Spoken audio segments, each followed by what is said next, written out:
जैसे आँखों की डिबिया में निंदिया, और निंदिया में मीठा सा सपना, और सपने में मिल जाए फरिश्ता सा कोई। जैसे रंगों भरी पिचकारी, जैसे तितलियां फूलों की क्यारी, जैसे बिना मतलब का प्यारा रिश्ता हो कोई। ये तो आशा की लहर है, ये तो उम्मीद की सहर है, खुशियों की लहर है, खो न जाए ये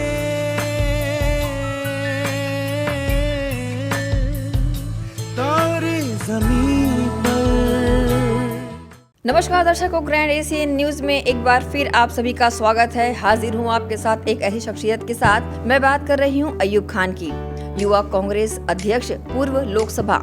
यहाँ इनकी ये पहचान है और कांग्रेस के सक्रिय कार्यकर्ता जहाँ रहे हैं, वहीं भारत जोड़ो यात्रा में भी अपनी एक अहम भूमिका इन दिनों उन्होंने निभाई है। तो सबसे पहले हम उनका स्वागत करते हैं। सर, आपका स्वागत है। धन्यवाद। ग्रैंड एशियन के जितने भी दर्शक हैं उनको जोहार, नमस्कार।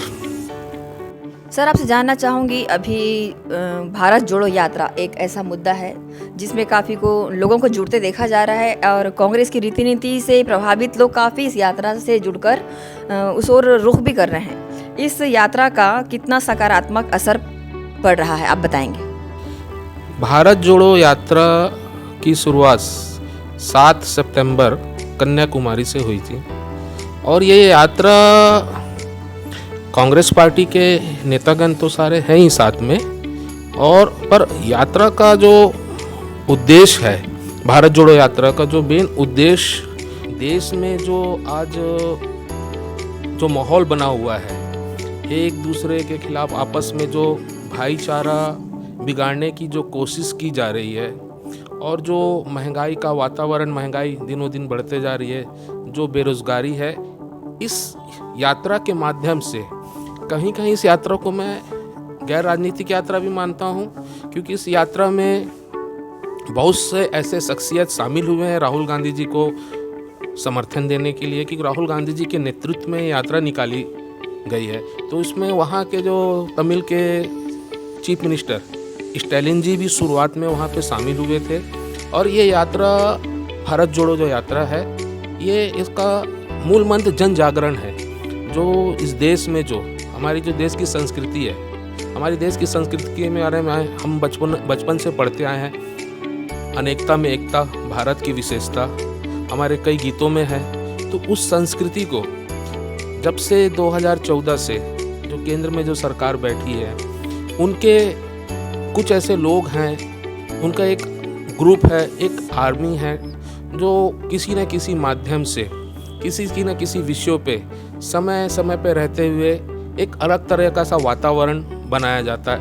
उस वातावरण को बताने के लिए कि हमारे देश में ऐसा कोई माहौल नहीं है, हमारे देश के सारे लोग एक हैं, महंगाई है, बेरोजगारी है, और जो आपस में जब जो सौहार्दपूर्ण माहौल को ख़राब किया जा रहा है, इसके विषय में एक ये जन जागरण यात्रा है जो बहुत ज़्यादा सफल है।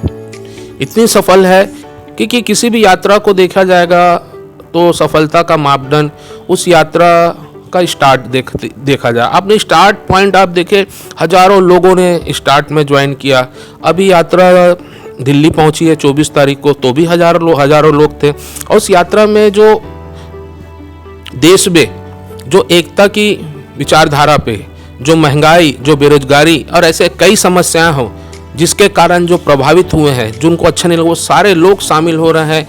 और सफर मतलब खुद से ही लोग, हजारों लोग राहुल गांधी जी के साथ पैदल चल रहे हैं, पद यात्रा कर रहे हैं। इस यात्रा की ये बहुत बड़ी अचीवमेंट है। ये यात्रा एक तरीके से बहुत ही शानदार तरीके से सफल हो चुकी है। अब इसके विषय में मतलब कोई वो नहीं है कि यात्रा जो निकली थी वो कैसा परफॉर्मेंस करी, इस यात्रा ने क्या हुआ।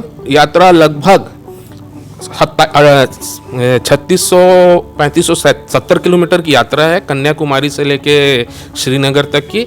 और पहले पखवाड़े में अभी जो दिल्ली में यात्रा, उसमें 2740-50 के आसपास यात्रा ने अपना जो गंतव्य स्थान फर्स्ट फेज कंप्लीट कर चुका है और भारी सफलता के साथ। और युवाओं का मतलब सारे लोगों का इस यात्रा में मैंने देखा कि सामाजिक लोग भी आ रहे हैं, गैर राजनीतिक लोग भी आ रहे हैं। और यात्रा जिस रूट से गुजरती है, जैसे कि एक यात्रा है फॉर एग्जांपल अपने जो भिलाई का सेंट्रल एवेन्यू है, उस यात्रा का रूट ऐसे दुर्ग से जैसे बस स्टैंड होते हुए भिलाई का सेंट्रल एवेन्यू होते हुए निकलेगी, तो उस आसपास में कांग्रेस पार्टी के कार्यकर्ताओं के अलावा आसपास के पूरे शहर के लोग जैसे हो, भिलाई के जैसे लोग उमड़ पड़े वैसे वहाँ हर रास्ते में उमड़ जा रहे हैं। और हर कोई राहुल गांधी जी को देखना चाह रहा है। राहुल गांधी जी उनका अभिवादन करते हैं, बड़े अच्छे से बड़े सादगीपूर्ण तरीके से उनसे मिलते हैं, बातचीत करते हैं, लोगों से चर्चा करते हैं, फिर आगे चलते हैं। जैसा कि कोविड पहली दूसरी लहर गई, अब तीसरी लहर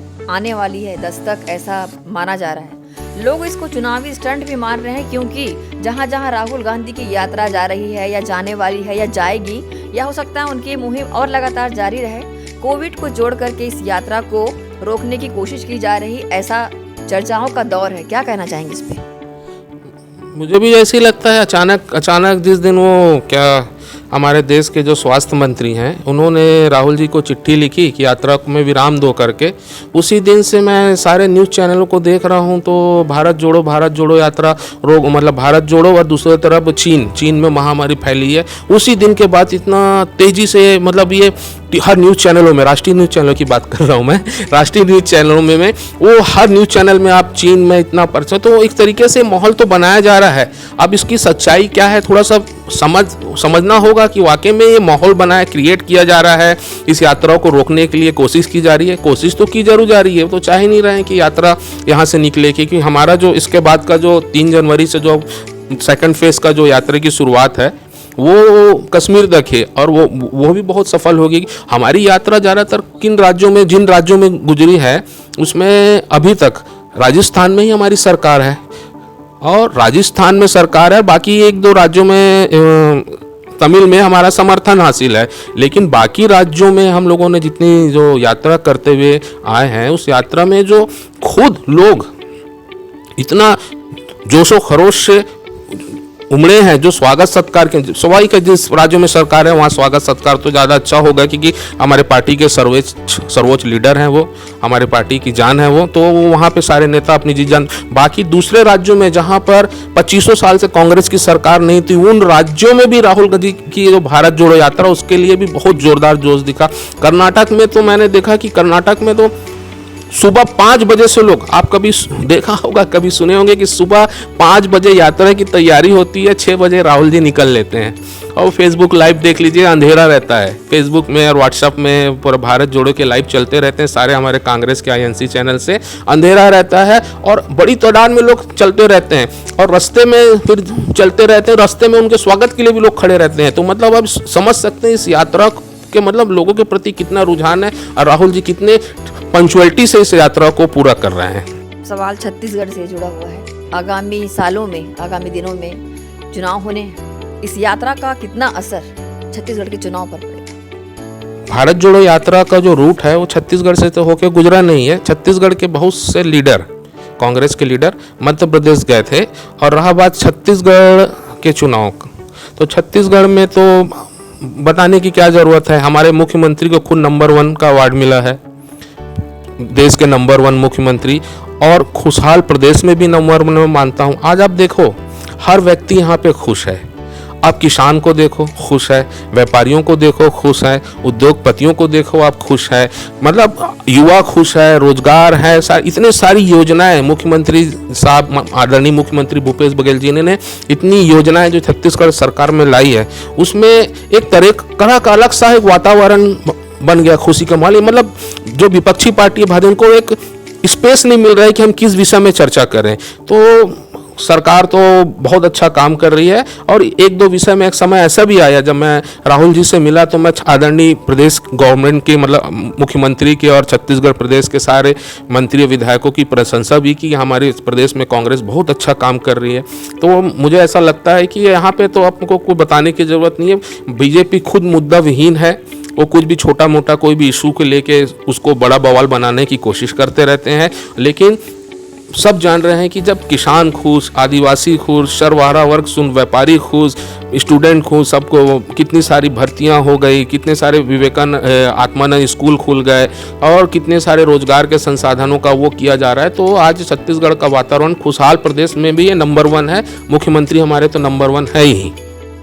आप मानते हैं इसका भारत जोड़ो यात्रा का सकारात्मक असर छत्तीसगढ़ के चुनाव में देखने को मिलेगा? छत्तीसगढ़ के चुनाव में स्वाभाविक रूप से दिखा कि भारत जोड़ो यात्रा का मुहिम तो छत्तीसगढ़ भी भारत में ही है। और जो यहाँ के जो हमारे मुख्यमंत्री है, यहाँ के जो नेतागण हैं, सारे वो तो राहुल जी के साथी हैं, राहुल जी के साथ काम करते हैं। तो स्वाभाविक है भारत जोड़ो यात्रा का मुहिम तो पूरे देश में दिखेगा। भारत जोड़ो यात्रा का असर तो हिमाचल में भी नज़र आया। भारत जोड़ो का यात्रा का असर कई जगहों में भी आने वाले चुनाव होंगे। अभी कर्नाटक में भी चुनाव होने वाले हैं। हम कर्नाटक से गुजरे हैं, अच्छा लंबा गुजरे हैं। कर्नाटक में काफ़ी दिन चले हम, आपको उसका भी रिजल्ट दिखेगा, आपको उसको हरियाणा में भी रिजल्ट दिखेगा, मध्य प्रदेश में भी आपको जहाँ से यात्रा गुजरी वहाँ पर रिजल्ट दिखेगा। तो भारत जोड़ो यात्रा का असर तो दिखेगा। और छत्तीसगढ़ में वैसे भी कांग्रेस बहुत अच्छी स्थिति में है। भारत जोड़ो यात्रा स्वयं राहुल गांधी ने शुरुआत की है और स्वयं युवा हैं और आप सभी स्थानों पर उनके साथ इस यात्रा में ज़्यादातर स्थानों पर आप शामिल रहे। आप भी युवा हैं और स्वयं इस यात्रा की शुरुआत करने वाला शख्स भी युवा है राहुल गांधी। तो युवाओं को कैसा इस तरफ रुझान करते देखा गया यात्रा जहाँ जहाँ गुजरी? तो जैसे आपने बताया कि सभी वर्ग के लोग इसमें जुड़े, बच्चे बूढ़े सभी, खासकर युवाओं का कैसा क्रेज रहा? नहीं, मैं तो बोलता हूँ युवाओं को आना चाहिए। जिस तरीके से हमारे भगत सिंह, सुभाष चंद्र बोस ने जब एक नारा दिया था अंग्रेजों को भगाने के लिए, आज वो दौर वही दौर है। यहाँ पर जिस तरीके की राजनीति की जा रही है तो एक हर युवा को वो ना देखे कि कांग्रेस पार्टी का है, वो देखे कि इस यात्रा का उद्देश्य क्या है। क्योंकि युवा ही आने वाला देश का भविष्य। आज युवा ही एक वर्ग है जो सबसे चिंतित होता है। 24 साल से लेकर पढ़ा लिखा युवा 35 साल तक के बीच का युवा हमेशा अपना व्यापार, अपने रोजगार, अपने भविष्य के लिए चिंतित होता है। ये वो दौर है। तो अपन 35 या 40 साल तक भी बोल सकते हैं, ये वो दौर है। उस दौर के सारे युवाओं को जुड़ना चाहिए कि आने वाला जो भविष्य, क्योंकि आपको ये ऐसा उलझा के जात पात में उलझा के रख देंगे, और क्योंकि जात पात में उलझने के बाद आदमी आगे चीज़ों को देखता नहीं है। इसलिए राहुल जी की इस मुहिम में खुद आना चाहिए। मैं स्वयं अपने संसाधनों से मैं स्वयं जा रहा था, क्योंकि मेरे को जो यात्रा का जो उद्देश्य है इतना महत्वपूर्ण लगा, क्योंकि ये सच्चाई है। अब व्यक्तिगत आप फील करते होगे, आप कभी अपने मोबाइल खोलते होगे, लोगों से मिलते होगे, तो उस सारी चीज़ों का आपको लक्षण नज़र आते ही हैं जो आज देश में फैलाया जा रहा है। तो जिनको ये चीज़ बुरी लगती है, जो देश में हमारे एकता चाहते हैं, हमारा जो देश तरक्की करना चाहता है, जो ऐसा सोचते हैं, वैसे सारे लोगों को आना चाहिए। तो ऐसा ही मुहिम, ऐसा भी इस तरीके से जो युवा है जो देश भर में जिनको लगता है, तो वो अपने अपने क्षेत्रों से भारी संख्या में शामिल होते हैं। बच्चे, बुजुर्ग, महिला, पुरुष सारे होते हैं। युवा तो साथ ही चलते हैं। इतनी लंबी यात्रा है, रोज 25 किलोमीटर चलना है, तो 25 किलोमीटर चलने की साहस तो युवा ही रखते हैं। तो सारे युवा ही लोग इस यात्रा को सफल बना रहे हैं। यात्रा को लेकर चर्चा हमने आपसे की और कई सारे जवाब जो आपने बेबाकी से दिए। राहुल गांधी की इस यात्रा को काफ़ी आपने देश के लिए कारगर भी बताया। बिल्कुल। मैं तो इस मुहिम में जो मुहिम है जो राहुल जी ने निकाला है, तो मैं सारे जो युवा हैं, जो सारे इस देश के नागरिक, उनसे आपके चैनल के माध्यम से मैं अपील करना चाहता हूं कि इस यात्रा में जुड़े। और राहुल जी की यात्रा तो सफल है ही, लेकिन आप भी अपनी भागीदारी को बनाएं, ताकि कभी याद करें तो इसी जब एक बड़ी मुहिम निकली थी इस देश में, एकता की बात के लोग राहुल जी निकले थे, तो उसमें भी हम 2 कदम चले थे, 2 चले थे, 4 चले थे, जितने भी कदम हो सके हम चले। तो आपको आने वाले समय में इसमें फक्र और गर्व का महसूस होगा। मैं जहाँ जहाँ चला लोग जुड़ते गए, कारवां बनता गया। जी हाँ, इसी सोच के साथ राहुल गांधी ने भारत जोड़ो यात्रा की शुरुआत की है और इस यात्रा में काफ़ी लोग जुड़ भी रहे हैं और अपनी भूमिका भी निभा रहे हैं। चाहे युवा कांग्रेस के लोग हों, पदाधिकारी हों, नेतागण हों, सभी इस यात्रा का समर्थन कर रहे हैं, खुले दिल से इसकी प्रशंसा भी कर रहे हैं। ये भारत जोड़ो यात्रा को लेकर जो हमने चर्चा की पूर्व अध्यक्ष लोकसभा दुर्ग अयूब खान से, उन्होंने काफ़ी जवाब हमको सकारात्मक तौर से दिए, भारत जोड़ो यात्रा को कारगर भी बताया। नमस्कार। तूफान उठे, मुश्किल भले मौसम मिले, बढ़ते कदम न रुक पाएंगे, कोई रोक सके तो रोक ले।